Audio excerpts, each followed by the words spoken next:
Hello students, this is Ipshita Gangopadhyay, teacher from Trinity International School. Students, today we will start with our first chapter of chemistry, that is Introduction to Chemistry. Now students, in your previous classes you have already have the knowledge of science. You know what is science. So आप जब छोटे classes में पढ़ते थे तब आपको science के बारे में यह डेफिनेशन पता था कि science is nothing but it is the study of environment.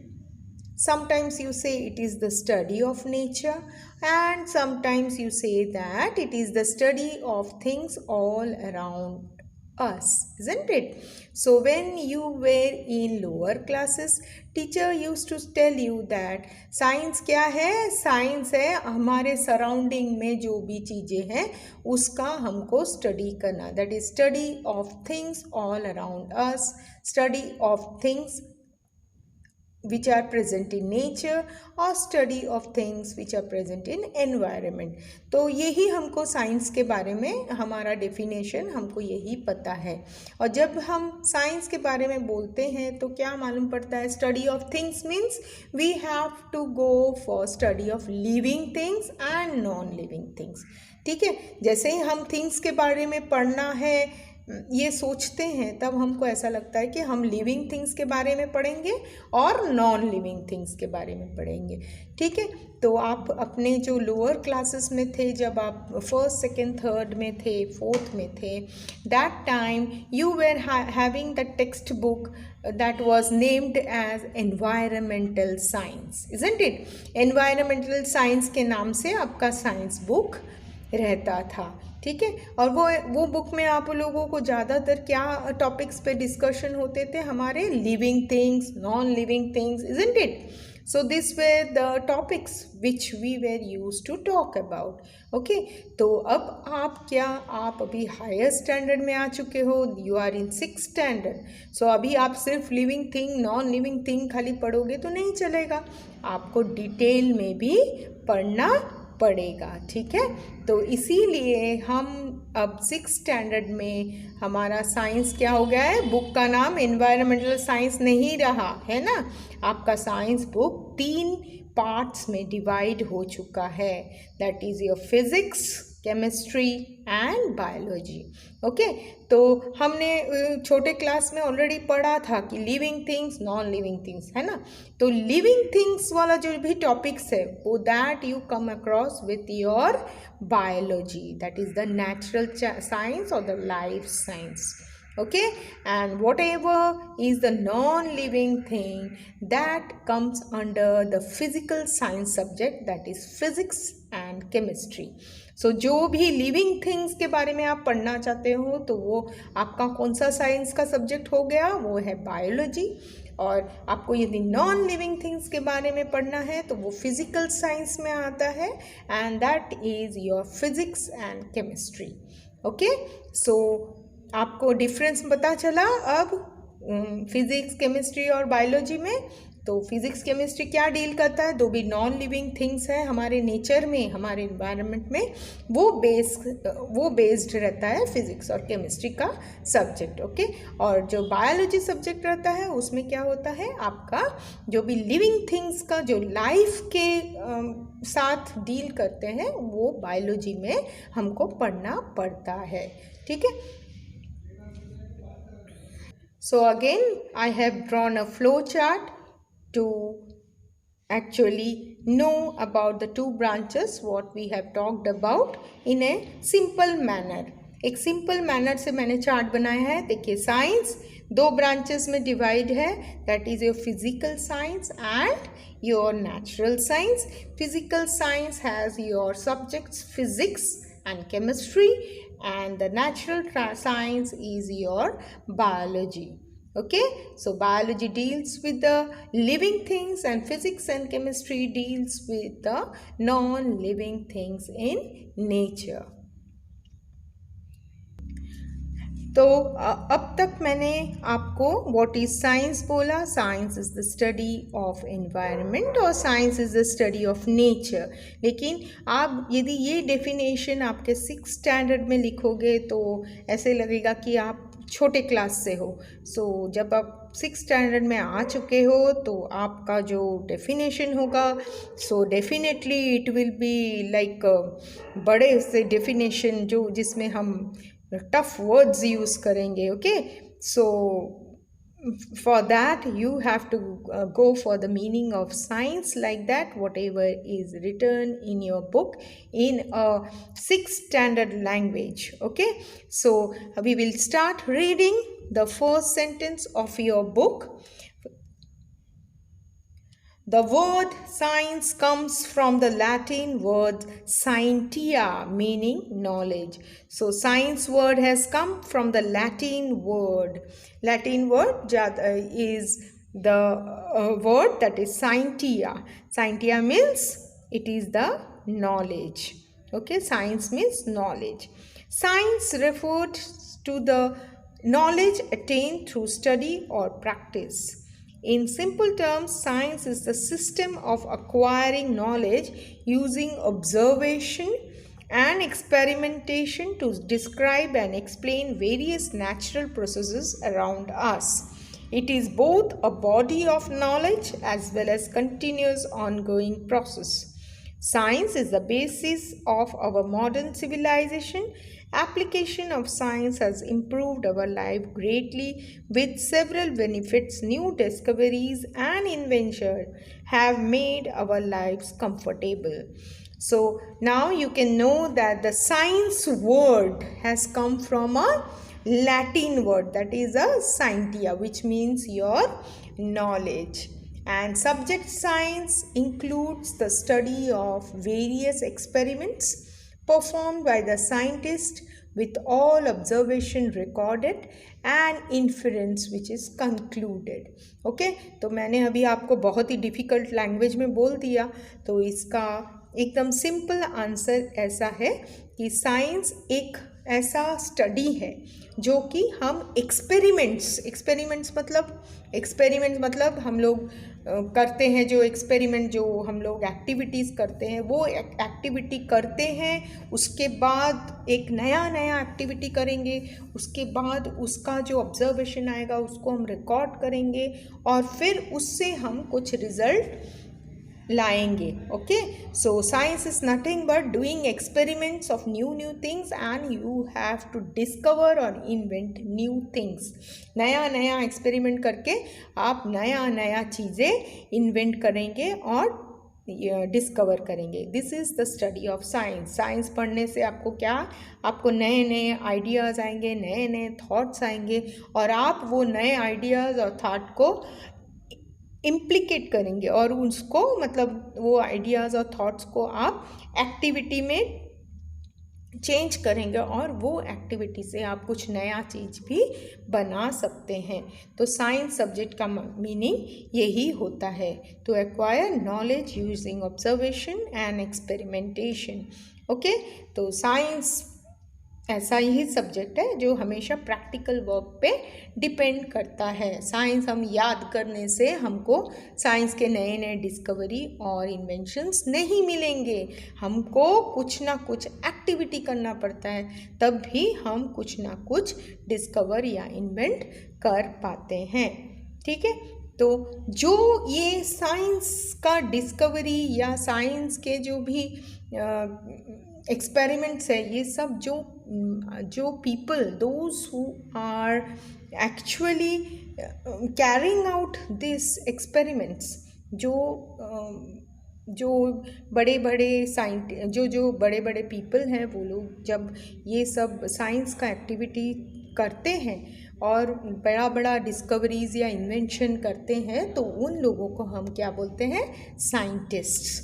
Okay, so the people who carry out various activities or various experiments and study science are called the scientist. Okay, तो scientist जो रहते हैं वो बहुत ही knowledgeable रहते हैं, उनको बहुत नॉलेज वो गैदर करते हैं और बार बार एक्सपेरिमेंट करते हैं और कुछ ना कुछ नया निकालने की कोशिश करते हैं. ठीक है, तो जैसे कि आपके दादाजी के ज़माने के उनके दादाजी के ज़माने में जाओगे तो आपको मोबाइल भी नहीं था, टीवी भी नहीं था, रेडियो भी नहीं था, है कि नहीं, फिर एसी नहीं था, फैन नहीं था, कुछ भी नहीं था. तो साइंटिस्ट ऐसे लोग रहते थे जो कि अलग अलग एक्टिविटी करके उन्होंने ये सब चीज़ों का इन्वेंशन किया है. क्यों इन्वेंशन किया है? Because they wanted comfortability, they want to give the benefit to the mankind. उनको क्या, कंफर्टेबिलिटी और हमारे मनुष्य जाति को अच्छी चीज़ें देने का, उनको कंफर्ट देने का बहुत ही उनको इच्छा था. इसीलिए वो लोगों ने ये सब, साइंटिस्ट लोगों ने ये सब डिस्कवर और इन्वेंशन किया था. ठीक है, तो ये बातें हम साइंस के बारे में हमने डिस्कस कर लिया कि ये सब्जेक्ट है जो बहुत ही ब्रॉड है, जो कहीं भी हम लोग नेचर के साथ इसका एक्सपेरिमेंट कर सकते हैं. ठीक है, तो हम जब तक नेचर के साथ एक्सपेरिमेंट करते रहेंगे तब तक हमारा डिस्कवरी और इन्वेंशन होता जाएगा. अभी प्रेजेंट एज में आपका जो कोरोना का जो कोविड जो आपका डिजीज़ आया हुआ है वो कौन से से आया है? कोरोना वायरस से. अब साइंटिस्ट क्या कर रहे हैं? साइंटिस्ट जो कि बहुत नॉलेजेबल है वो लोग क्या कोशिश कर रहे हैं कोरोना को किल करने के लिए?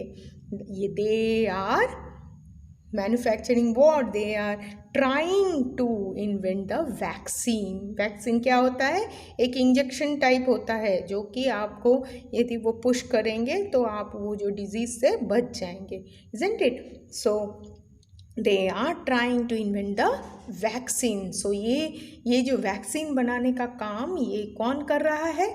Scientist. Because they have very very vast knowledge, उनको बहुत अच्छा नॉलेज है एनवायरनमेंट के बारे में, और ये जो वायरस आया है इसके बारे में बहुत अच्छा उनको नॉलेज है. इसीलिए वो ये वैक्सीन वगैरह इन्वेंट करने का ट्रायल कर रहे हैं. ठीक है, तो this is your study about the science. Now we will come to our topic, that is the chemistry. Already I have told you that chemistry deals with the non-living things, isn't it? Non-living things. So usually chemistry is the subject which is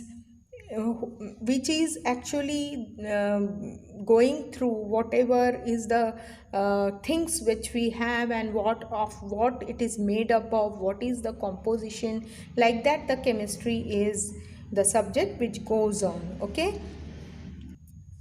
अब आप देख पा रहे हैं कि मैंने 3-4 चीज़ मेरे पास है. एक है बुक, एक है पेन, एक है ये वुडन स्टिक, ये रबर. ठीक है, now chemistry is the subject which deals with the thing that of what these things are made up of.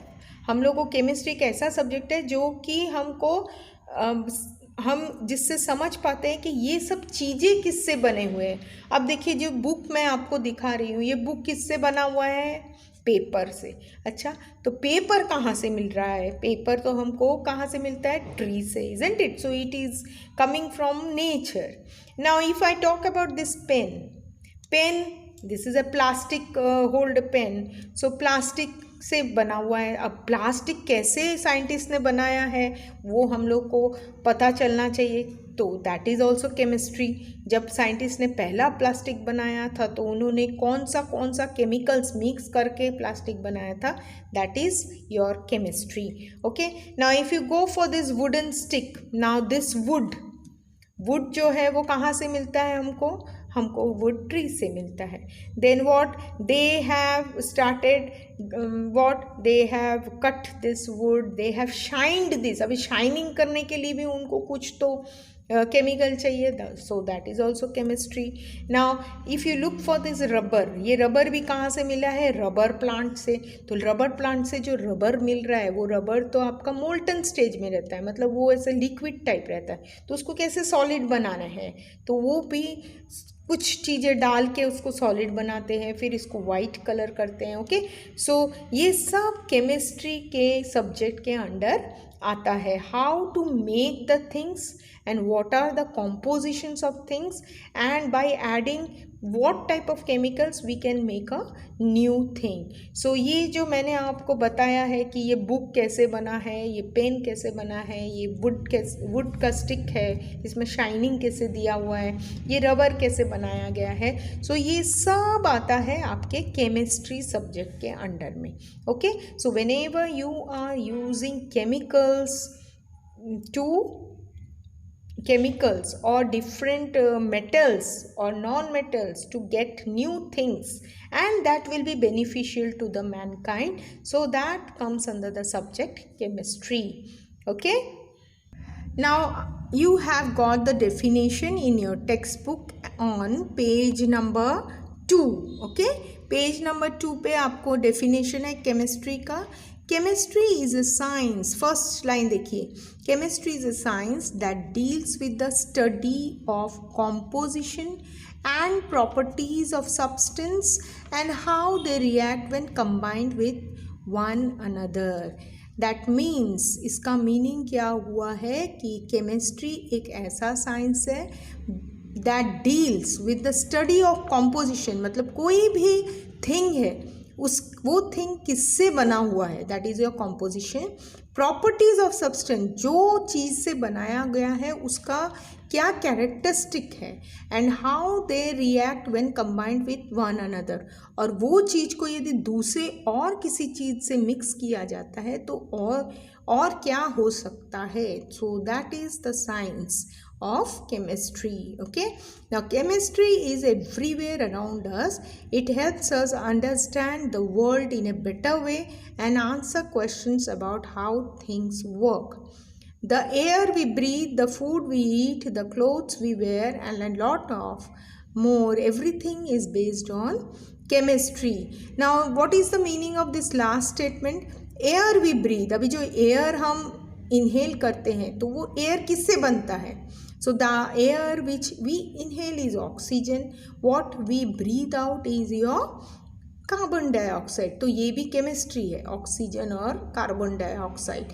ये कौन सा, मतलब कौन सा ये गैस है, किससे बना हुआ है, एटम, मॉलिक्यूल, ये सब भी केमिस्ट्री के अंडर आता है.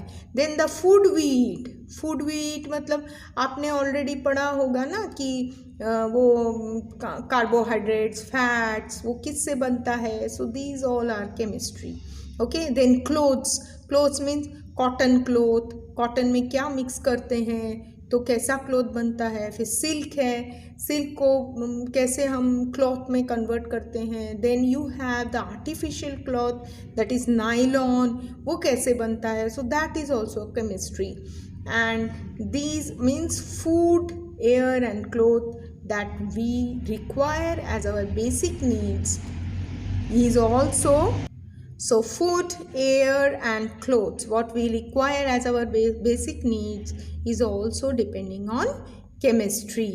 Okay, so chemistry एक ऐसा सब्जेक्ट है जो कि हम लोग बहुत ही हमारे डे टू डे लाइफ में यूज़ करते हैं. आपको केमिस्ट्री का डेफिनेशन इजीली लिखना है तो आप लिख सकते हो, मैं बोर्ड में देती हूँ, आप उसको कॉपी कर लीजिए. So now if you look for the definition of chemistry, chemistry is the science that deals with the study of substances, their compositions. Composition means how and with what the substances are made up of, their properties and the changes that take place in them when they interact with each other. Interact with each other मतलब when they come closer to each other or when they are mixed with each other. Okay, so this is the definition for chemistry. Okay, and you have also the definition in your textbook what we have read in the page number 2. ये जो page number 2 में हम लोग ने जो read किया था वो आपका टेक्स्ट बुक का डेफिनेशन है. Okay, science that deals with the study of composition up to one another. Okay, so this is your textbook definition and the simple way what I have given to you. Okay, so this is regarding your subject chemistry. Now we will come to the second topic, that is development of chemistry, a historical perspective. इसका मतलब क्या हो गया?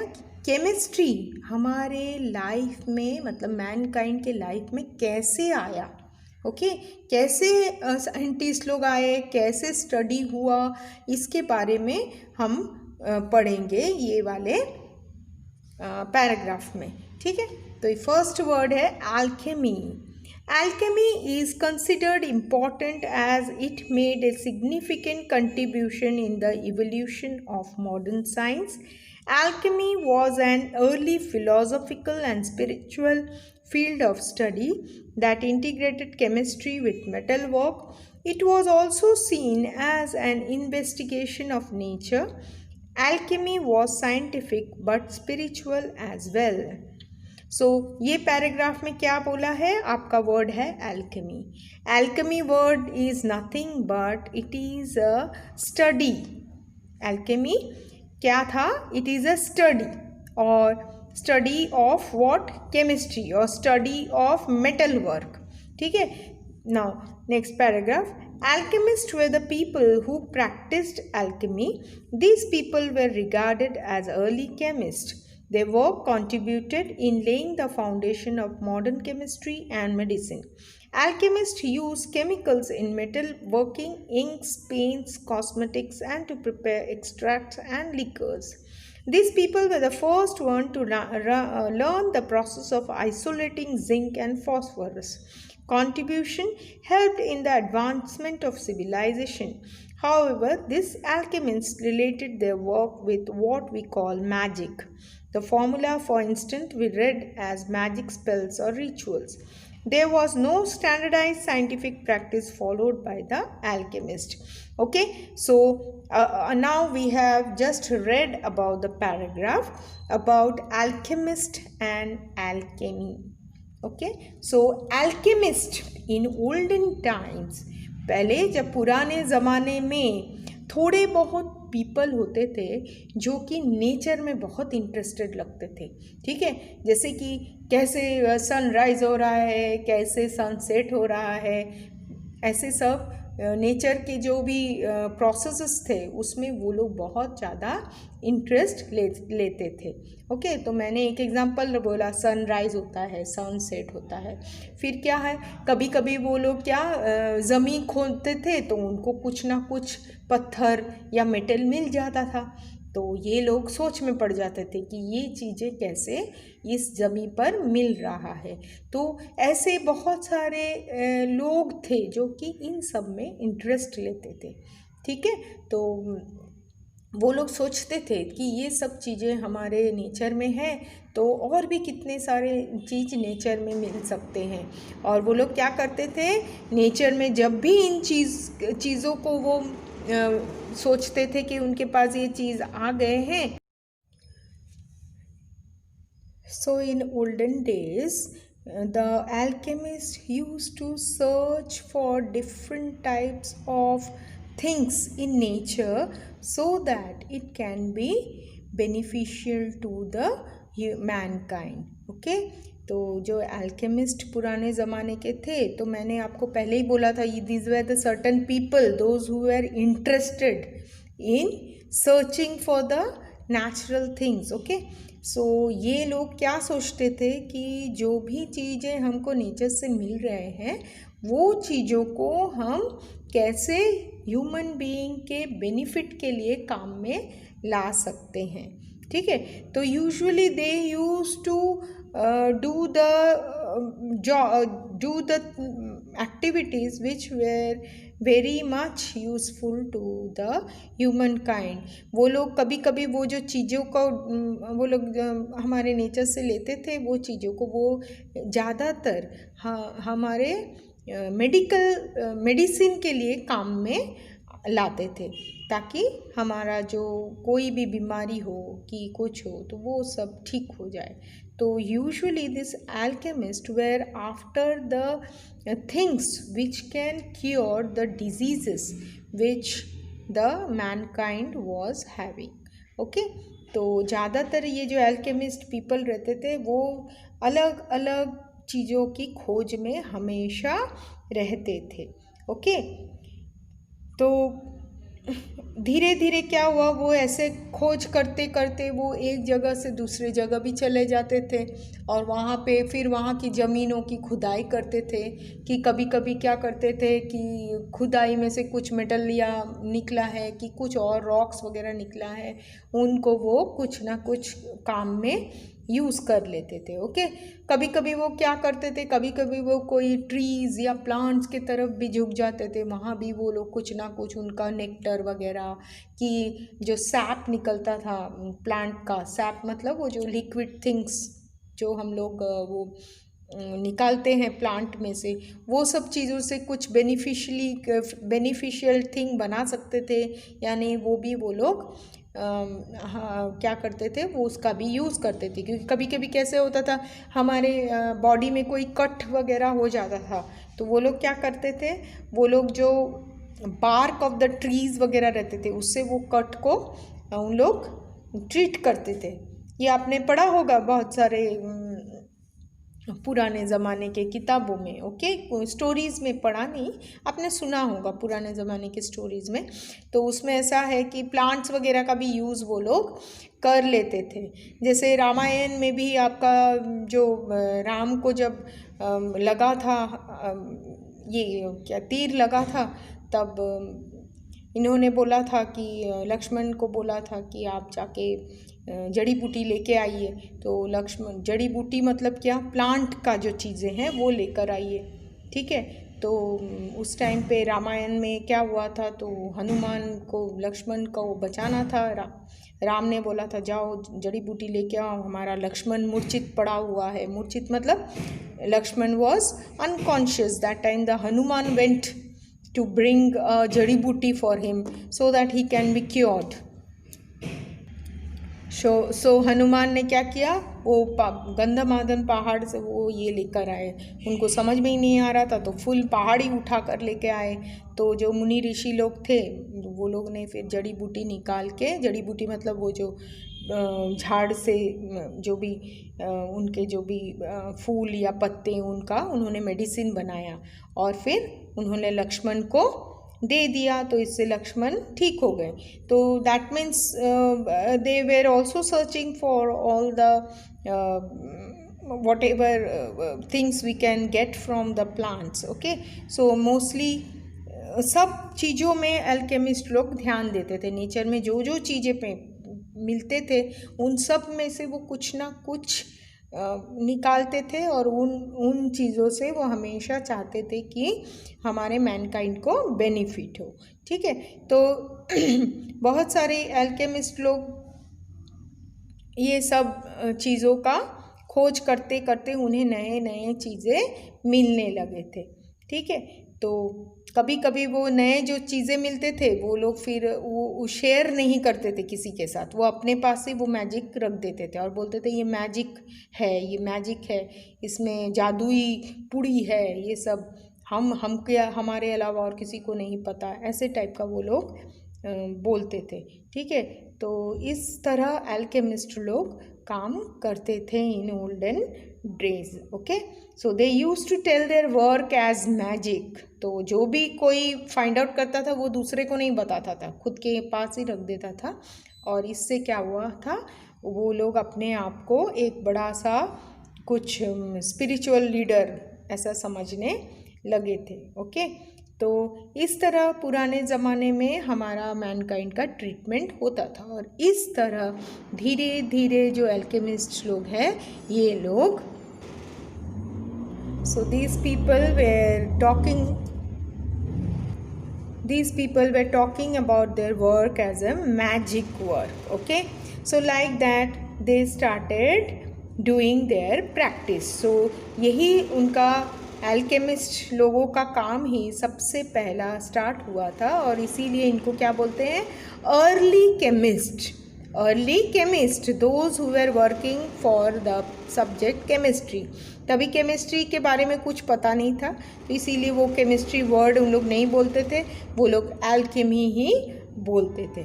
Okay, तो धीरे धीरे क्या हुआ, धीरे धीरे हमारा भी केमिस्ट्री जो है धीरे धीरे वो एल्केमिस्ट ने बहुत सारे इस तरह से खोज, इन्वेंशंस और डिस्कवरी कर लिए थे। फिर धीरे धीरे ये जो एल्केमिस्ट लोग हुए ये लोग साइंटिस्ट में चेंज हो गए, because from the olden days we have come to the modern world. धीरे धीरे हम भी मॉडर्न होने लगे और धीरे धीरे डिस्कवरीज और इन्वेंशंस भी बहुत ज़्यादा होने लगे।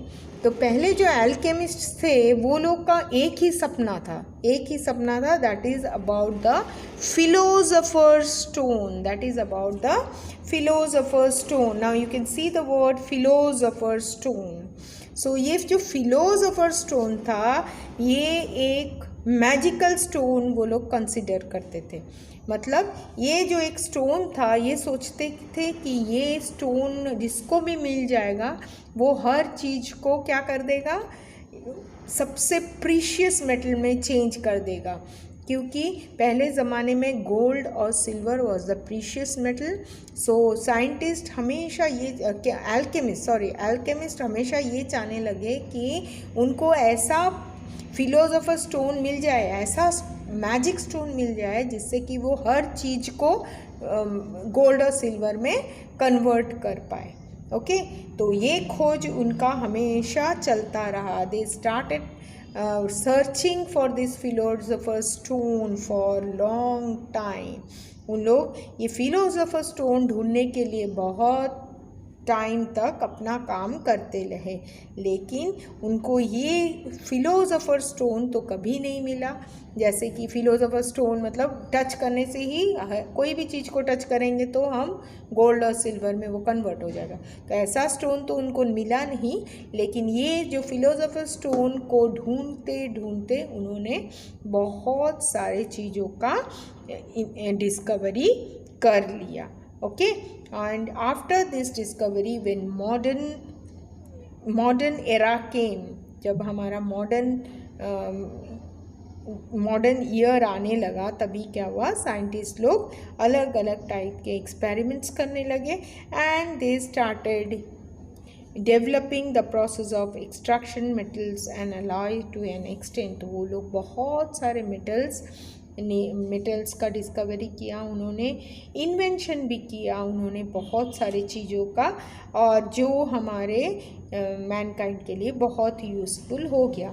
तब वो और ये फिलोसोफर स्टोन के पीछे नहीं भागे, क्योंकि ये एक क्या था, मिथिकल था और ये एक ड्रीम था, but this dream was not an actual dream. Philosopher stone ऐसा कोई स्टोन उनको नहीं मिला जो कि हर एक चीज़ को गोल्ड और सिल्वर में कन्वर्ट कर पाए।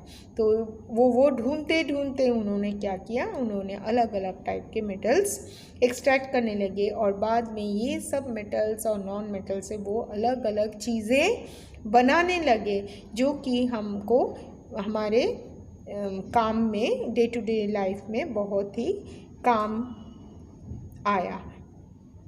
So by the late 18th century, the field of chemistry had completely separated from traditional alchemy.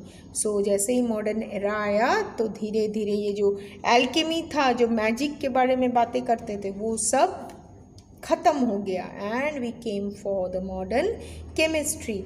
और जब ये मॉडर्न केमिस्ट लोगों ने काम करना शुरू किया तब क्या हुआ, पहले जो एल्केमिस्ट लोग थे वो लोग क्या करते थे, अपना जो काम था वो अपने पास ही रखते थे, किसी को बताते नहीं थे। लेकिन जब मॉडर्न एरा में केमिस्ट लोग काम करने लगे तो they used to keep the records, सब कुछ वो लोग रिकॉर्ड करके रखते थे, दैट इज़ राइटिंग में लिख के रखते थे कि कैसे उन्होंने ये सब इन्वेंशन किया है, कैसे डिस्कवर किया है, वो सब चीज़ें वो लिख कर रखते थे। इससे क्या हुआ, सब एक दूसरे से जो भी चीज़ों का इन्वेंशन या डिस्कवरी हुआ एक दूसरे जानने लगे। ओके, जानने के बाद क्या हुआ, उससे भी अच्छा, उससे भी मोर एडवांस चीज़ें हमारे काम में आने लगा। ओके, तो साइंटिस्ट क्या करते थे, फिर उनको जब बेसिक चीज़ें पता चलता था वो और उससे एडवांस करने का काम करना शुरू करते थे। तो ये था हमारा स्टोरी। ओके, स्टोरी था कैसे केमिस्ट्री डेवलप हुआ, that is because of alchemists we have discovered the all the things, and after that alchemists were changed to the modern scientists, and after this they started doing their work for chemistry. Okay, so इस तरह से alchemist जो थे वो पहले तो ऐसे हमारे जो भी स्पिरिचुअल और साइंटिफिक थिंग वो दोनों साथ में करते थे। वो लोग हमेशा मैजिक पे विश्वास करते थे, लेकिन जब हम लोग का मॉडर्न साइंटिस्ट आए तो वो हमेशा मैजिक चीज़ किसको बोलते थे, काम को मैजिक बोलते थे। कि जब वो कुछ एक्सपेरिमेंट्स करते थे and if you get a new thing that they way use to tell that is the magic. Okay, so this was the development of chemistry, historical perspectives. Okay, now you have been given with the name of the chemist, notable chemist, those who have discovered things, invented things for the human benefit by their experiments. Now if you look to the chart, you have been given with the chart with all the most of the chemists. Okay, famous chemists names are given to you and what they have done, their work, about their work also. Here in this page you can get the pictures of these scientists. Okay, pictures are given to you, and here only the scientist's name and work of that scientist is given to you. So first scientist was Anthony Lavoisier. He discovered discovery of role of oxygen in combustion, that is combustion means burning. Okay, so discovery of role of oxygen in combustion and law of conservation of mass, these two experiments he did. Then Dmitri Mendeleev gave the modern periodic table of elements. Then John Dalton went for the atomic theory and also the law of multiple proportion, law of partial pressure. J.J. Thomson discovered the electrons and his model, famous model, plum pudding model.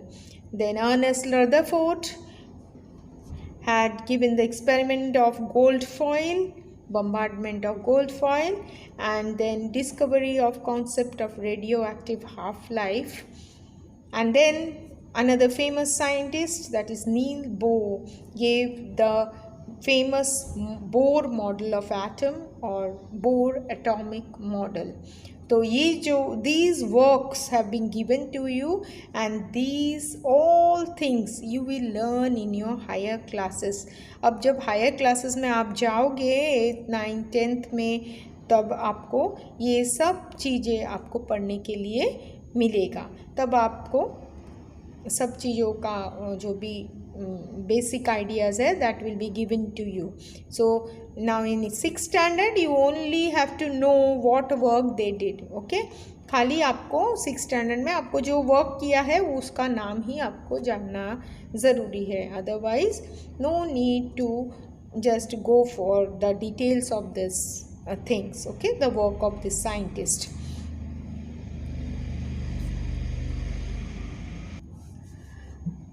Now again you have been given for the names of another scientist, Rutherford, that is Daniel Rutherford. He discovered the nitrogen. Henry Cavendish discovered the hydrogen. Joseph Priestley discovered the oxygen. Acharya Prafulla Chandra Ray, development of mercury compounds. Marie Curie, discover of radium. Okay, so these are the very famous discoveries that were done by the notable scientist. Okay, now you know the difference between discovery and invention, I think. आपको पता है ना invention और discovery का differentiation? नहीं पता है तो मैं एक बार और आपको समझा देती हूँ. डिस्कवरी मतलब क्या? डिस्कवरी मतलब ऑलरेडी नेचर में प्रेजेंट है, उसको हमको निकालना है. ठीक है, तो नाइट्रोजन नेचर में था लेकिन उन्होंने उसका डिस्कवर किया कि नाइट्रोजन क्या काम करता है, नाइट्रोजन का नाम दिया, वो गैस जो है वो क्या काम करता है, ये सब किया. ठीक है, तो इसीलिए उसको बोला है डिस्कवरी. और इन्वेंशन मतलब कोई नया चीज़ बनाने का जो नेचर में नहीं है. ठीक है, that is your invention. So what about your this mobile phone? It is an invention. TV, it is an invention. Okay, so invention मतलब कुछ नया चीज़ बनाना, और ये डिस्कवरी मतलब ऑलरेडी नेचर में प्रेजेंट है, that you have to study. Okay, so ये नाइट्रोजन, हाइड्रोजन, ऑक्सीजन सब नेचर में प्रेजेंट था, बट इनका स्पेशल नाम किसी ने दिया था. तो ये वाले जो साइंटिस्ट हैं इन्होंने वो सब गैसेस का पता लगाया और उनको एक स्पेसिफिक नाम दिया है. ठीक है, so that is your discovery. Okay, you have been again given with more scientists along with their contributions. It is P.C. Ray. They are the Indian scientist. Okay, so P.C. Ray founded India's first pharmaceutical company. Pharmaceutical मतलब medicine का company. ठीक है, then S.N. Bose provided foundation for Bose-Einstein statistics and the theory of Bose-Einstein condensate. Okay, then C.N.R. Rao contributed mainly in solid state and structural chemistry. Venkataraman Ramakrishnan, structure and function of ribosomes. So ये जो चार scientist है ये Indian chemist है, Indian scientist है, those who have given their contribution. Okay, so you have known about the some very notable scientists, so famous scientist है, उनका आपको डिटेल थोड़ा बहुत उनके बारे में बताया गया है. तो आप ज़रा इनका जो वर्क है उस पर थोड़ा ध्यान देकर पढ़िए. ठीक है. Now the scientist Antony Lavoisier is known as the father of modern chemistry. Father of modern chemistry is Antony Lavoisier. As we have studied regarding what is science, what is chemistry, what is alchemy, who were alchemists, and the scientists and their contributions. So few questions are there for you in this box. So fill in the blanks. Dash is the knowledge attained through study or practice. So science is the knowledge attained through study or practice. Dash is the branch of physical science. Chemistry is the branch of physical science. Alchemy aimed at finding dash. So alchemy aimed at finding philosopher's stone. Philosopher's stone already I have talked about कि ये एक ऐसा stone उन लोग alchemist ने सोचा था जिससे कि हर एक चीज़ सोना बन जाएगा, जिसको टच करने से हर एक चीज़ सोना बन जाएगा, लेकिन अल्टीमेटली ऐसा कोई स्टोन उनको मिला नहीं था. ठीक है, ऐसा कोई स्टोन उनको मिला नहीं. और इसके अलावा क्या हो गया, स्टोन मिला तो नहीं और उनको अलग अलग टाइप के मेटल्स और नॉन मेटल्स मिल गए, जिससे हमारा ह्यूमन काइंड को बहुत ही फ़ायदा हो गया. ठीक है. The next is Dash was the first one to formulate the modern periodic table of elements, Dmitry Mendeleev. Okay, Dmitry Mendeleev was the first one to formulate the modern periodic table. Ernest Rutherford performed the famous gold foil experiment. Dash proposed that energy levels of electron are discrete. Niels Bohr. Okay, so these are the answers for your fill in the blanks.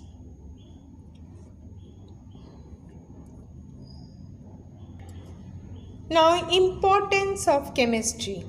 importance of chemistry, I have already told you that in our day-to-day life, chemistry is very useful to us. So हमारे daily के life में chemistry बहुत ही important है. जैसे ही आप सुबह उठते हो तो आप ब्रश करते हो. जो ब्रश लेते हो वो किससे बना हुआ है? प्लास्टिक का ब्रश रहता है कि दूसरा कोई चीज़ से बनाया हुआ रहता है. So you have that chemistry in that. Then आप टूथपेस्ट लेते हो, वो भी कोई केमिकल्स और मिक्सचर से बना हुआ है कि नहीं? और जो टूथपेस्ट का ऊपर का जो होल्डर रहता है टूथपेस्ट का, वो भी या तो प्लास्टिक का बना होता है, नहीं तो एल्यूमिनियम फॉइल का बना होता है कि नहीं? तो वो भी केमिस्ट्री है. उसके बाद then if you go for the food, that is your biscuit and other things, these are also going into your chemistry part. Okay, then your food products, processed food, ये सब भी chemistry में आता है. Then medicines, whatever you are taking, that also comes in chemistry. Okay, and the clothes you are wearing, that also comes in the field of chemistry. तो सब कुछ जो भी हम डे टू डे लाइफ में यूज़ करते हैं, हर एक चीज़ में केमिस्ट्री का कंट्रीब्यूशन है. ठीक है, तो हम लोग हर एक फील्ड देखेंगे और उसमें क्या क्या केमिस्ट्री उसमें यूज़ करते हैं, वो that we will look for. Okay, now if you can look for this table, that is importance of chemistry, you can see that chemistry is very much important in our day-to-day life. So this importance of chemistry has been divided into 5 parts. That is, one is food and chemistry, that is our daily need is our food, so food and chemistry. Then cosmetics and chemistry, that is we also need cosmetics in our day-to-day life. Then we have clothing and chemistry, we also need clothes in our daily life. Medicines and chemistry, we are using medicines in our daily life.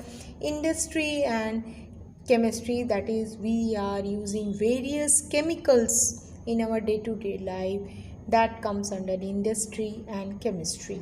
Okay, so you can see that our chemistry is divided into these 5 needs, that is the basic need of our day-to-day life. Okay, so first we will talk about the food and chemistry. सबसे पहले हम food and chemistry, food के साथ कैसे chemistry related है, ये हम पढ़ेंगे. Okay, so we have again divided the food into agriculture and processed food. Okay, so agriculture मतलब आपको पता है, agriculture means what? Your directly agriculture is related to your nature, and that is nothing but growing of crops. Okay, agriculture क्या होता है? Agriculture खेती बाड़ी है जिसमें हम क्रॉप्स सब जो भी क्रॉप्स है वो हम ग्रो करते हैं. ठीक है, so as a population is increasing day by day, our need for food and the food that is coming from agriculture is more. Okay, so as the population is increasing, we need more and more food for the people, isn't it? So जैसा जैसा हमारी population बढ़ती जा रही है, हमको food भी बहुत ज़्यादा चाहिए, और इसलिए हम लोग क्या करते हैं, क्रॉप्स पे ध्यान देते हैं. क्रॉप्स जो फूड देता है हमको, वो क्रॉप्स कैसे हम उन क्रॉप्स का ग्रोथ बढ़ा सकते हैं, उस दिशा पे हम लोग काम करते हैं. तो उसके लिए हमें केमिस्ट्री का बहुत ही ज़रूरत है. Okay, so what are the things we use for our growing of crops as well as for increasing a disease free crop. कैसे हम क्रॉप्स को ज़्यादा से ज़्यादा यील्ड उनका करेंगे, ज़्यादा से ज़्यादा क्रॉप को ग्रो करेंगे और क्रॉप्स डिजीज़ फ्री रहना चाहिए, ये भी हमें ध्यान रखना है। तो इसके लिए हम केमिस्ट्री का बहुत ज़्यादा इस्तेमाल करते हैं। जैसे कि अभी आपको क्रॉप का यील्ड बहुत चाहिए, मतलब बहुत ज़्यादा आपको क्रॉप्स का ग्रोथ चाहिए, तो आप क्या करते हो, आप क्रॉप्स में फर्टिलाइज़र्स का यूज़ करते हो। ठीक है, फर्टिलाइज़र्स क्या करता है, fertilisers give nutrients to your crop so that it can grow quite quickly without any disease. Okay, तो फर्टिलाइज़र आपको क्या काम, फर्टिलाइज़र का काम क्या होता है, जो क्रॉप्स है उसको अच्छी तरह का उनका ग्रोथ, बहुत ही हेल्दी ग्रोथ देता है। ठीक है, तो जो फर्टिलाइज़र्स है वो आपका केमिकल से बनता है। Okay, fertilizers what we are using for our agricultural purpose is made up of chemicals.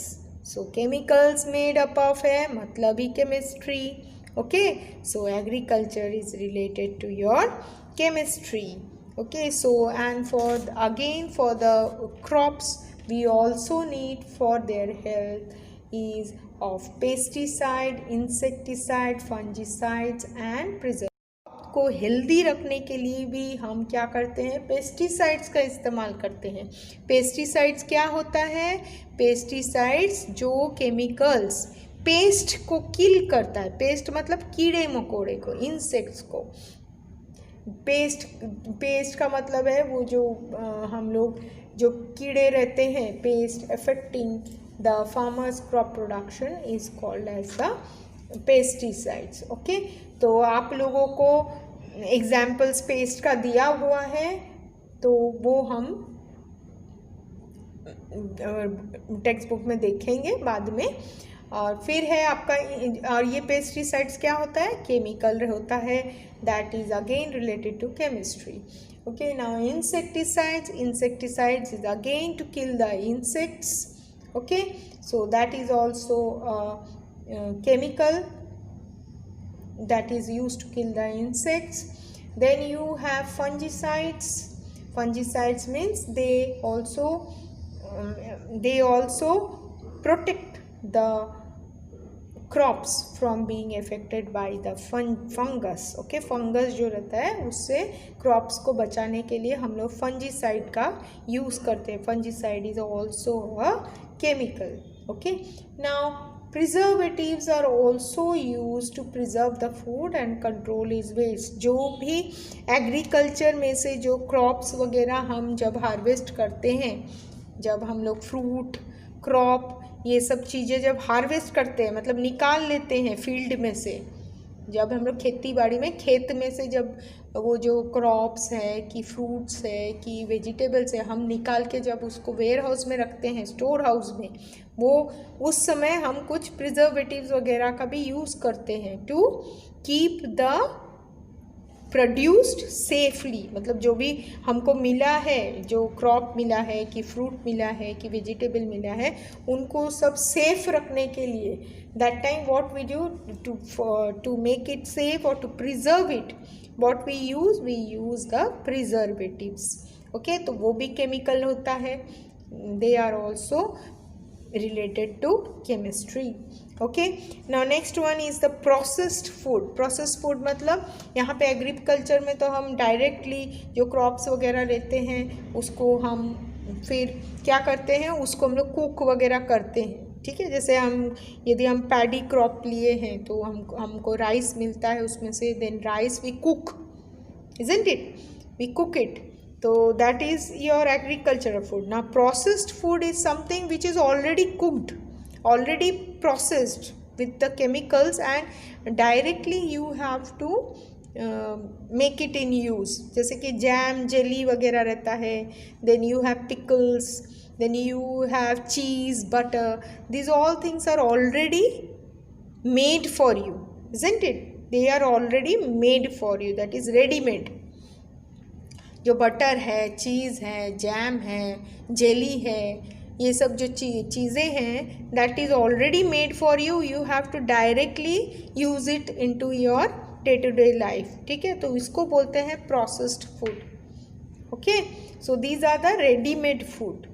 सो ये जो रेडीमेड फूड रहते हैं ये क्या करते हैं, फैक्ट्री में बनाते हैं, और फैक्ट्री में बनाने के बाद क्या करते हैं, उसमें कुछ और प्रिजर्वेटिव्स दे ऐड, कोई और केमिकल्स डालते हैं जिससे कि वो ऑल्दो वो कुक होने के बावजूद भी वो ठीक ठाक रहता है। Okay, so this is again your chemicals are coming into use for this processed food, and so it is again your chemistry. Okay, now if you come for cosmetics and chemistry, now here in your day to day life you use so many cosmetics in your house, isn't it? आप क्या क्या cosmetics use करते हो? आप देखिए soap use करते हो, you use your soap, you use talcum powder, lotion, cleanser, then shampoo, then you use ladies use lipsticks, nail polish, everything, they are all cosmetics, isn't it? So this cosmetics is again made up of chemicals. जो soap है, जो shampoo है, जो आपका lotions है, everything is made up of chemicals. So again it is the chemistry. Okay, now if you go for clothing, आप cloth जो पहनते हैं वो कॉटन के होते हैं, सिल्क के होते हैं, नायलॉन के होते हैं, फिर और किसके होते हैं, फाइबर्स नायलॉन के होते हैं, फिर शॉल जैसे होते हैं, पुलोवर्स होते हैं। ओके, देन सिंथेटिक कपड़े, what about your synthetic? Synthetic means your man made fibres. Okay, so जो भी आपका फाइबर्स है, मतलब फाइबर्स मतलब जो धागे से आपका जो क्लॉथ बनता है, वो क्लॉथ या तो सिंथेटिक होता है नहीं तो नेचुरल होता है। सो जो कॉटन कपड़े हैं, कॉटन है, सिल्क है, जूट है, ये सब आपके क्या है, नेचुरल फाइबर्स, ये सब आपको प्लांट से ही मिलता है। बट जो सिंथेटिक फाइबर है, सिल्क भी आपको नेचर से मिलता है, सिल्क वर्म से। Okay, and what about the synthetic one? Synthetic one means you have the man-made fibers. These are made by man, such as nylon, then terylene. Okay, these types of fibers are your synthetic fibers. So all this cotton, then jute, then silk, when they are extracted from plant में से जब लेते हैं तो एकदम raw रहते हैं, है कि नहीं, उसमें कोई शाइन नहीं रहता है, कुछ नहीं रहता है। And these things are converted into your cloth by using some chemicals. Okay, so ये जो क्लॉथ्स का है ये आपको यूज़ में as a dress material it is used, these fibers, or you can use it for other purposes also. Okay, so manufacturing of clothes involves the transformation of fibers into fabrics. So clothes and chemistry means whatever fibers you are getting, it can be used for the dress material purpose or for other purposes also, like your bed sheets, your carpets, bags, blankets, towels, etc. can be made from the fibers. Okay, now the next thing is medicines and chemistry. Okay, so whenever you fall sick you use certain medicines. Okay, if you are having fever then you use paracetamol, crocin, isn't it? If you have some digestion problem you go for antacids like Digene, isn't it? Then if you have certain muscle pain or something you use what, your analgesic solutions, isn't it? So these are the medicines which you use in your day-to-day life, and that too is made up of chemicals. So medicines are also made up of chemicals as well as the extract from plants. So these also go for your chemistry. There are also antibiotics which are used for your treatment of infections caused by bacteria. isn't it? So these are the antibiotics which you can extract from your plant. So again the extraction is formulated using your chemicals, and that too is dealing with your chemistry subject. Okay, so again medicines and chemistry are your important for medicinal pharmaceutical companies. Chemists are important for them as well. Then if you move towards the next use, that is the industry and chemistry. So industry, you know, there are several industries which are manufacturing different types of chemicals that you use for all these purposes, isn't it? For process food के लिए chemicals use था आपका, agriculture purpose के लिए so many fertilisers, pesticide, insecticide, fungicides, all these things were used, isn't it? And these chemicals are manufactured by the different industries. Cosmetics also, you have soap and other things which are made up of chemicals, and that chemicals you need the industries to manufacture them.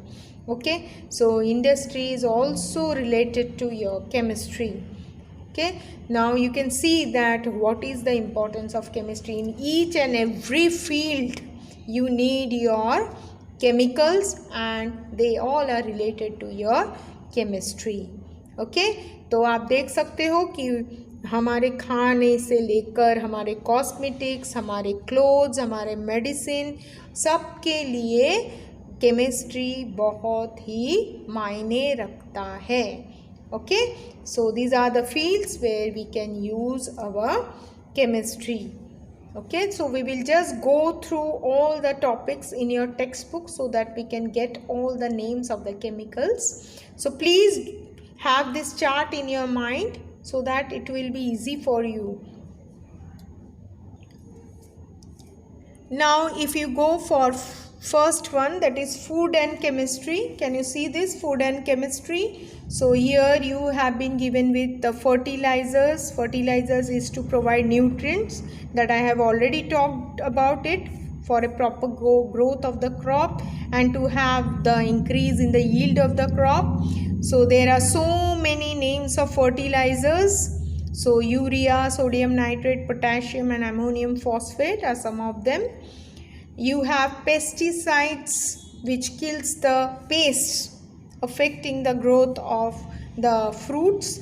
Aldrin, malathion and parathion are the major pesticides used on crops and fruits against pests. So these are the names of pesticides, those which are used to kill the pest.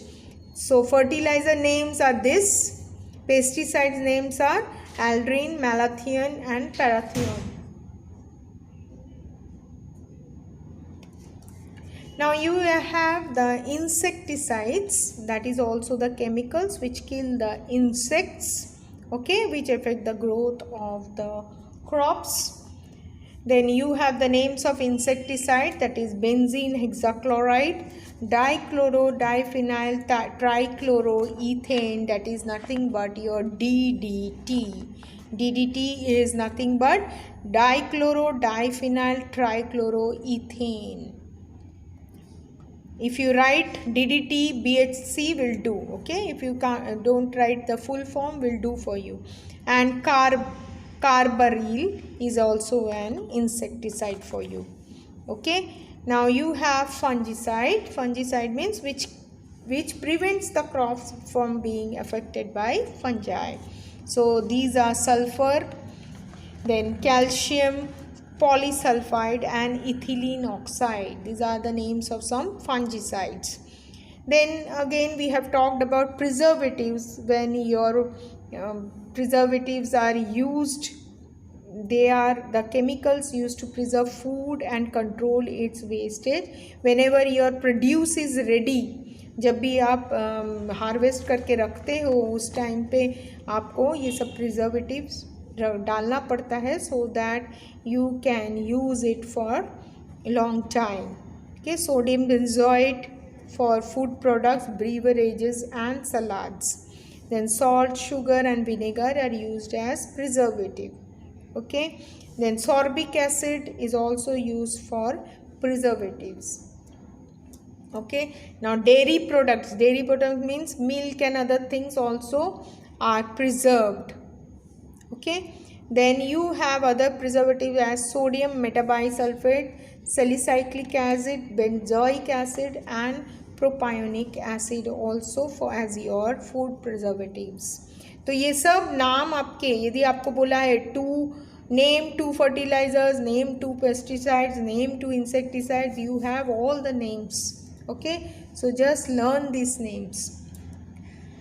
Then you have again the processed food. I have talked about the processed food. It is the products which are either you can directly consume it or you can cook it and store it for long time.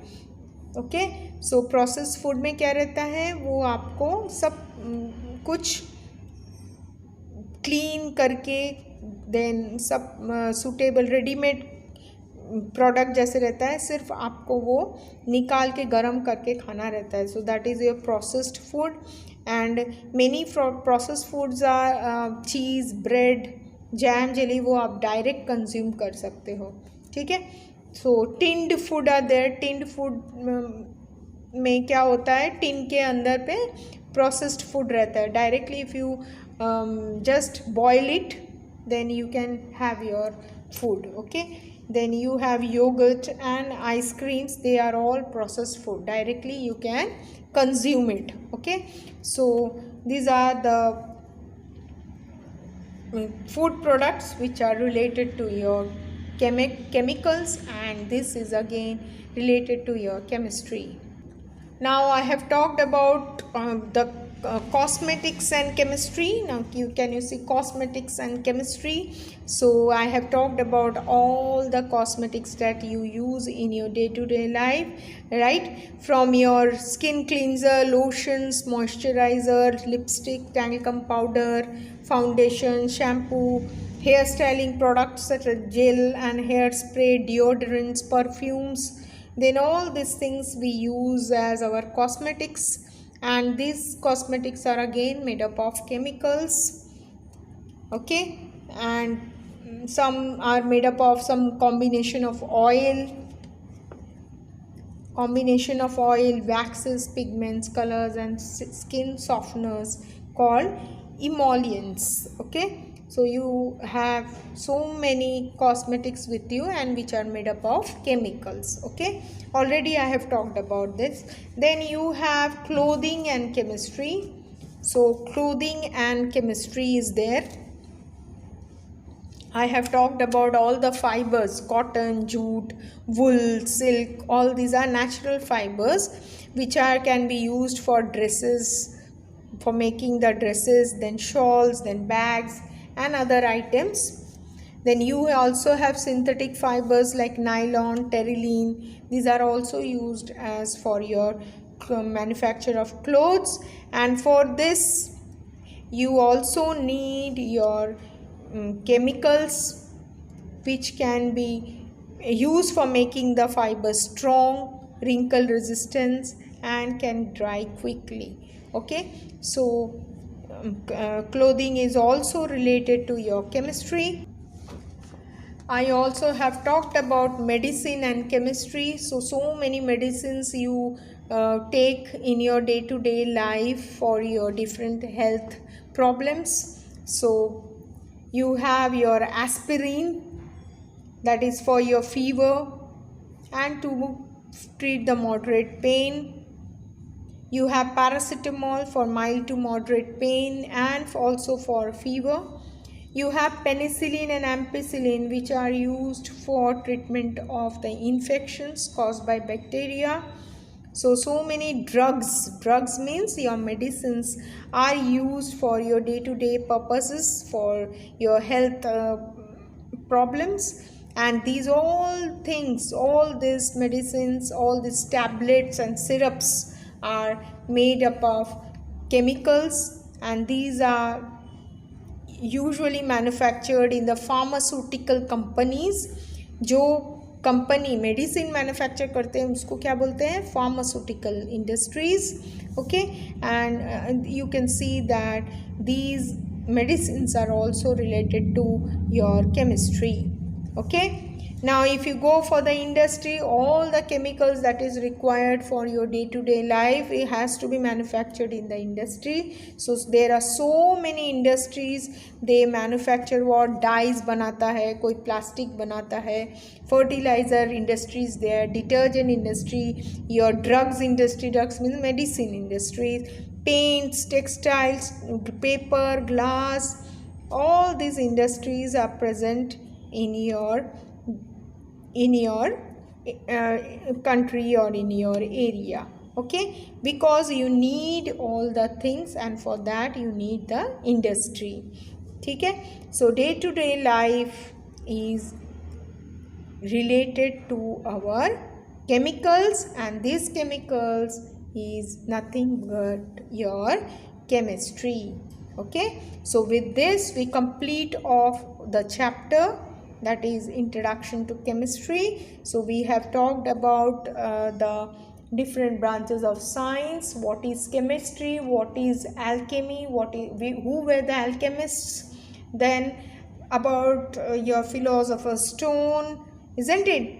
Then about the famous chemists and scientists and their works, and then your importance of chemistry in various fields. Okay, so with this we end up with the chapter. Thank you.